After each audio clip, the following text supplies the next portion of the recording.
90 రోజుల కోర్సు పూర్తి చేస్తే చాలు 100% ప్లేస్మెంట్ సపోర్ట్ తో సాఫ్ట్వేర్ జాబ్ మీ సొంతం. వెంటనే కోడ్ జ్ఞాన్ డెస్టినేషన్ ని సంప్రదించండి.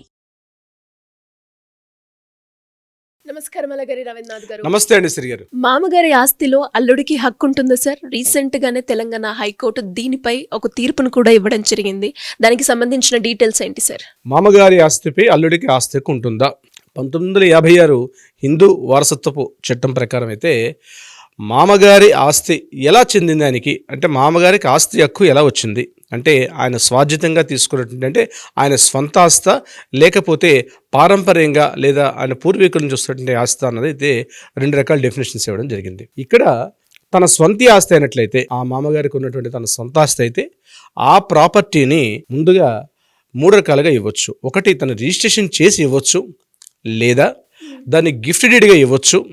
ఇదేది కాకుండా తన కూతురు నుంచి ఆ ప్రాపర్టీ తనకు, అంటే ఏదైతే తన ప్రాపర్టీ తన కూతుర్లకు చెందాల్సినటువంటి ఆ షేర్ ఏదైతే ఉంటుందో అది కూతుర్లకు మాత్రమే చెందుతుంది తప్ప అల్లులకైతే చెందదు. ఇంకొక విధంగా చెప్పాలంటే తన ఆనువంశికంగా వచ్చే ప్రాపర్టీ, అంటే వాళ్ళ పూర్వీకుల నుంచి వచ్చినటువంటి ఆస్తి వచ్చినట్లయితే ఆ ఆస్తి కూడా పిల్లలకి, అంటే కొడుకులకి కూతుర్లకి చెందుతుంది తప్పించి అల్లులకైతే చెందే ప్రసక్తి అయితే లేదు. ఇది మనకు 1956 వారసత్వ హక్కు చట్టంలో సెక్షన్ 15, 16, 17 ఇవన్నీ కూడా ఆ సెక్షన్స్ క్లియర్గా చెప్పడం అయితే చెప్తుంది. ఇది కాకుండా సెక్షన్ 8 ప్రకారం అయితే తనకున్నటువంటి ప్రాపర్టీ హక్కు ఏదైతే వచ్చిందో దాన్ని అతను ఎవరికైనా ఇచ్చే అధికారం కూడా ఉంటుంది. ఇప్పుడు మీరు అడిగినటువంటిది మామగారి ఆస్తి పిల్లలకి చెందుతుందా, అంటే అల్లుడికి చెందుతుందా అని మీ యొక్క ప్రశ్న. మామగారి ఆస్తి యాస్టీజ్గా వారసత్వంగా అయితే అల్లులకి చెందదు. ఇది అయితే క్లియర్ అండి, క్రిస్టల్ క్లియర్గా మన సెక్షన్స్ అయితే చెప్తున్నాయి. దీని మీద రీసెంట్గా దిలీప్ మర్మత్ అని ఆయన దీని మీద హైకోర్టుకి వెళ్ళడం జరిగింది. ఎస్డిఎం కోర్టులకు వెళ్ళారు. ఆ కోర్టు నుంచి అక్కడ ఆ కేసు కొట్టేస్తే మళ్ళీ కలెక్టర్ గారికి అప్పీల్ చేసుకున్నారు. కలెక్టర్ గారు కూడా ఆ కేసుని రిజెక్ట్ చేయడం జరిగింది.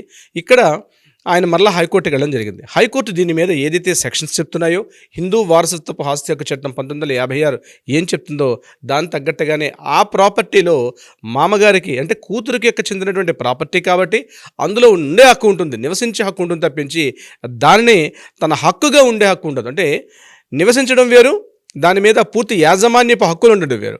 అతనికి మామగారి యొక్క ప్రాపర్టీ ఏదైతే ఉందో యాజమాన్యపు హక్కులు అన్నవి అల్లుడికైతే ఎట్టి పరిస్థితిలో చెందవు అని చెప్పి ఈ కేసుకు సంబంధించి హైకోర్టు క్లియర్గా ఇన్ఫర్మేషన్ చెప్పడం జరిగింది. అంటే మామగారికి ఉన్నటువంటి ప్రాపర్టీ ఏదైతే ఉందో ఆ ప్రాపర్టీ తన పిల్లలకి వారసత్వంగా రావచ్చు. అంటే విల్లు రాశారనుకోండి, ఒకవేళ ఆ మామగారు విల్లుపూర్వకంగా వెళ్ళొచ్చు. విల్లుపూర్వకంగా వచ్చేటప్పుడు తన కూతురికి చెందుతుంది తప్పించి అది కూడా అల్లుడికైతే చెందే అవకాశం అయితే లేదు.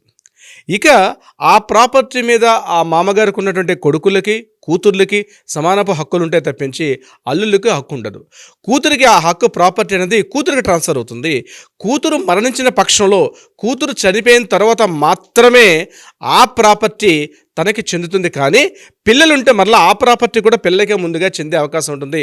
ఒకవేళ కూతురు మరణించిన తరువాత మాత్రమే ఆ ప్రాపర్టీ తనకు అనుభవించే హక్కు ఉంటుంది అల్లులకి. ఎందుకంటే మన వారసత్వ హక్కు చట్టంలో కుటుంబ సభ్యుడిగా అల్లులని చెప్పలేదు, కేవలం కొడుకులు, కూతుర్లు, మనవలు, మనవరండరు వీళ్ళకి మాత్రం చెప్పారు తప్పించి ఈ యొక్క అల్లుడిని మాత్రం ఆ యొక్క వారసత్వ హక్కు చట్టంలో అల్లుడన్న పేరుని ఎక్కడ నిర్వచించలేదు. కాబట్టి మామగారి యొక్క ప్రాపర్టీ ఏదైతే ఉందో ఆ ప్రాపర్టీ యాస్టీజ్గా కూతుర్లకి, మనవలకి, మనవరాళ్ళకి, అదేవిధంగా కొడుకులకి మాత్రం చెందుతుంది తప్పించి వీళ్ళకి చెందదు. అది స్వాధ్యతమైన ఆస్తి అయితే అతను మామగారు ఆ ప్రాపర్టీని రిజిస్ట్రేషన్ చేసి రిజిస్ట్రేషన్ రూపంగా ఇవ్వడం తప్పించి, లేకపోతే గిఫ్ట్ డీడ్గా ఇస్తే తప్ప మామూలుగా అయితే వారసత్వంగా ఆ ఆస్తి పైన ఎటువంటి హక్కు కూడా అల్లులకైతే ఉండే ప్రసక్తే లేదు. మామగారికి స్వాధ్యతమైనటువంటి ఆస్తి అయినా లేదా వంశపారంపర్యంగా వచ్చిన ఆస్తి అయితే మాత్రం ఈ రకంగా ఉండే అవకాశం ఉంటుంది. స్వాధ్యతమైన ఆస్తి అయితే సెక్షన్ 8 ప్రకారం అతను ఆ ప్రాపర్టీని ఎవరికైనా ఇచ్చే అధికారం ఉంటుంది. ఆ ఎవరికైనా ఇచ్చే అధికారంలో అది కూడా రిజిస్ట్రేషన్ చేయాలి, లేకపోతే గిఫ్ట్ డీడ్ రూపంగా ఖచ్చితంగా ఒక అథెంటికేషన్ త్వరగా చేయాలి తప్పించి జస్ట్ హక్కు రూపంగా మాత్రం రాసే అవకాశం అయితే ఉండదు. వంశపారంపర్యంగా అయితే మాత్రం వచ్చేటప్పుడు కూడా నేను చెప్పినట్టుగా కూతుర్లకి, కొడుకులకి, మనవలకి, మనవరాలకి చెల్లుతుంది తప్పించి అల్లులకి మాత్రం ఎట్టి పరిస్థితుల్లో ప్రాపర్టీ చెందదు. అదే ఏదైతే సెక్షన్లో ఉన్న యాక్ట్స్ ఏదైతే ఉన్నాయో అదే యాక్ట్ని మళ్ళీ ఈ కేసుకు సంబంధించి కూడా మామ యొక్క ఆస్తి కొడుకులకి అదేవిధంగా కూతుర్లకి చెందుతుంది తప్ప అల్లుడికి ఎట్టి పరిస్థితుల్లో కూడా ప్రాపర్టీ చెందదు అని చెప్పి మరొకసారి హైకోర్టు ఈ కేసు యొక్క దిలీప్ మర్మత్ అన్నటువంటి ఈ కేసు సంబంధించి చెప్పడం కూడా జరిగింది. K Subbaiah Pillai versus income tax commissioner 1999 citation ప్రకారం అయితే కూడా ఈ ప్రాపర్టీ యాజ్ గా మాత్రమే అతనికే చెందుతుంది తప్పించి అల్లుడికి ఎట్టి పరిస్థితుల్లో చెందదు అని కూడా చెప్పడం జరిగింది ఈ కేసుకు సంబంధించి శ్రీ గారు. సో ఈ కేసుకు సంబంధించి మరొక క్లియర్ ఇన్ఫర్మేషన్, అది హౌస్ అయినా, అది భూమి అయినా, అంటే ల్యాండ్ అయినా సరే, హౌస్ అయినా సరే, ఇతరత్ర ఎటువంటి ల్యాండ్ సంబంధించి ప్రాపర్టీ సంబంధించి నేను చెప్తున్నాను, వారసత్వ హక్కు అంటే స్థిరచరాస్తులు రెండే వస్తాయి.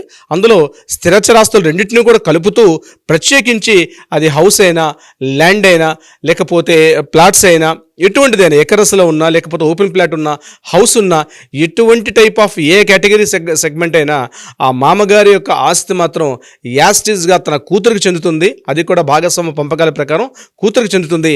అదేవిధంగా కూతురు నుంచి మనవలకి, మనవరాలకు చెందుతుంది తప్పించి ఎట్టి పరిస్థితుల్లో కూడా మా అల్లులకైతే మాత్రం ఆ ప్రాపర్టీ చెందే అవకాశమే లేదు. కానీ నేను చెప్పినట్టుగా ఆ ప్రాపర్టీని కేవలం గిఫ్ట్ డీడ్ రూపంలో కానీ, రిజిస్ట్రేషన్ రూపంలో కానీ చేసుకున్నప్పుడు మాత్రమే ఈ ప్రాపర్టీ చెందే అవకాశం ఉంటుంది శ్రీ గారు. సో సార్, మరి ఎవరికైనా కూడా ఎస్పెషల్లీ ప్రాపర్టీ ఇష్యూస్ రిలేటెడ్గా ఎలాంటి డౌట్స్ ఉన్నా కూడా, లేదు మేము ప్రాపర్టీ ఇష్యూస్ మా ఇంట్లో చాలా దీని గురించి గొడవలు అవుతున్నాయి, దాన్ని మేము లీగల్ పరంగా తీసుకెళ్ళాలి అనుకునే వాళ్ళు ఎవరైనా కూడా మీకు గైడెన్స్ కావాలి అంటే ఏ విధంగా మిమ్మల్ని అప్రోచ్ అయ్యే ఛాన్స్ ఉందంటారు? తప్పనిసరిగా శ్రీ గారు, ఎవరైనా లీగల్ సంబంధించి అంటే ప్రాపర్టీ సంబంధించి కానీ, లేకపోతే ఇతరత్ర లీగల్ సంబంధించి ఎవరికైనా సలహా సంప్రదింపులు కావాలనుకున్నా, లేకపోతే కోర్టు పరంగా సరైన పరిష్కారం కావాలనుకున్నా, కింద స్క్రోల్ అవుతున్న నెంబర్ని కాంటాక్ట్ చేయగలిగితే మన లీగల్ టీం వాళ్ళకి అప్రోచ్ అవుతారు. డెఫినెట్గా వాళ్ళకి కావాల్సినటువంటి న్యాయ సలహా సంప్రదింపులు, అదేవిధంగా పరిష్కారం జరిగే విధంగా కూడా ఒక మార్గాన్ని చూపగలుగుతారు శ్రీ గారు. Thank you sir, thank you so much. Thank you so much అండి.